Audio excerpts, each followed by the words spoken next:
Assalamualaikum warahmatullahi wabarakatuh. Perkenalkan, nama saya Zaulara Scarlett Juba dengan NIM 215231033 dari kelas Perbankan Syariah 2A. Di sini saya akan menyelesaikan tugas mata kuliah Islam dan Budaya Jawa untuk meresum video yang membahas tentang Perjanjian Giyanti. Perjanjian Giyanti merupakan suatu peristiwa besar di masa silam. Situs sejarah ini hadir sebagai perekat ingatan kolektif masyarakat dengan peristiwa tersebut. Perjanjian ini lahir sebagai sebuah kesepakatan segitiga politik antara Pakubuwana III, Pangeran Mangkubumi, dan Perserikatan Perusahaan Dagang India Belanda atau VOC pada 13 Februari 1755. Nama Giyanti sendiri diambil dari lokasi penandatanganan perjanjian, yakni di Desa Janti. Tempat tersebut sekarang terkenal sebagai Dukuh Kerten, Janti Harjo, Karanganyar, Jawa Tengah. Di masa silam, perjanjian Giyanti ini dibuat untuk meredam api konflik yang telah terjadi berlarut-larut. Pasca perpindahan Keraton Kartosuro ke Surakarta, api dari peristiwa geger Pacinan ternyata belum mati. Ketika itu, Mangkubumi yang membantu Pakubuwana II dalam meredakan api konflik mendapatkan hadiah berupa sebidang tanah dari Pakubuwana II. Namun, ternyata luas tanah yang diberikan mengakibatkan kecemburuan. Salah seorang pangeran mengeluh atas ketidakadilan dari hadiah tersebut kepada Gubernur Jenderal Baron van Imhoff. Kemudian gubernur tersebut mengeluarkan keputusan yang membuat tanah tersebut tidak jadi dimiliki oleh Mangkubumi. Perlawanan ini mendorong Gubernur VOC untuk Jawa Utara, Nicholas Harting, mengambil sikap. Untuk menyelamatkan daerah operasionalnya, secara tertutup Harting melakukan perundingan dengan Pangeran Mangkubumi. Setelah berkali-kali melakukan perundingan, Harting kemudian sepakat dengan keinginan Pangeran Mangkubumi yang juga hendak menjadi penguasa di tanah Jawa. Pada 23 September 1754, nota kesepahaman antara VOC dan Mangkubumi terlaksana, dan nota tersebut disampaikan kepada Pakubuwana III, sang pengganti Pakubuwana II. Nota tersebut menyatakan bahwa Pangeran Mangkubumi mendapatkan wilayahnya. Pada 4 November 1754, Pakubuwana III menyatakan persetujuannya terhadap hasil rundingan Gubernur Jawa Utara dengan Mangkubumi tersebut. Surat pernyataan itu disampaikan oleh Pakubuwana III kepada Gubernur Jenderal VOC, yakni Jacob Mosel. Kesepakatan ini mendorong terjadinya sebuah kesepakatan besar yang ditandatangani di Desa Giyanti, beberapa kilometer di sebelah timur Surakarta. Penandatanganan perjanjian Giyanti ini menjadi pangkal dari terbelahnya tanah-tanah menjadi dua bagian, atau yang dikenal dengan istilah Palihan Nagari.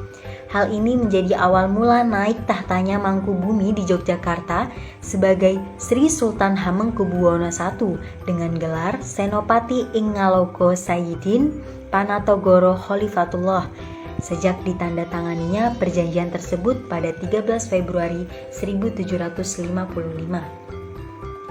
Lalu 2 hari kemudian ada pertemuan untuk meneruskan pembagian aspek, yakni atribut-atribut keraton. Antara lain adalah pertama, keris yang menjadi pusaka raja. Kedua adalah bahasa. Jogja meneruskan ada dialek namanya bahasa Bagongan, bahasa yang memiliki identitas sendiri, seperti ada yang inggih dan satu lagi indeh. Selanjutnya adalah tari.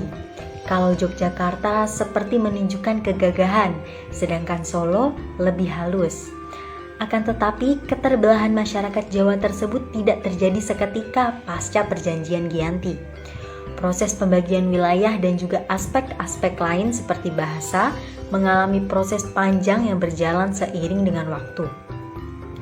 Kemungkinannya adalah pembagian wilayah tersebut sengaja diacak sehingga terjadi tumpang tindih antara satu sama lain.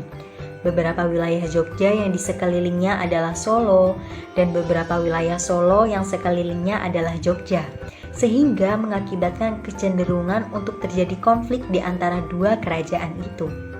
Sementara itu, pasca perjanjian Giyanti, Raden Mas Said atau Pangeran Sambernyowo yang dulu membantu Mangkubumi masih terus melakukan pemberontakan. Seperti halnya Mangkubumi, Pangeran Sambernyowo yang juga merupakan putra dari Pakubuwana turut menuntut hak sebagai penguasa wilayah. Dalam gerakannya, pada Oktober 1755, Pangeran Sambernyowo berhasil mengalahkan satu kelompok pasukan VOC. Kemudian pada Februari 1756, ia juga hampir membakar keraton yang baru didirikan di Yogyakarta. Setelah perang bertahun-tahun, VOC akhirnya menyudahi dengan penandatanganan Perjanjian Salatiga pada tahun 1757. Perjanjian ini membuat tanah Jawa kembali terbagi. Pada perjanjian ini disepakati bahwa Pangeran Sambernyowo mendapatkan sebagian dari wilayah Kasunanan Surakarta dengan wilayah kekuasaan yang dikenal sebagai Kadipaten Mangkunegaran. Pangeran Sambernyowo pun berjatah tahta dengan gelar Kanjeng Gusti Pangeran Adipati Aryo Mangkunegoro Lelono Joyo Miseso Senopati ing Alogo Satriya Raga Mataram ing Nagari Surakarta Adiningrat.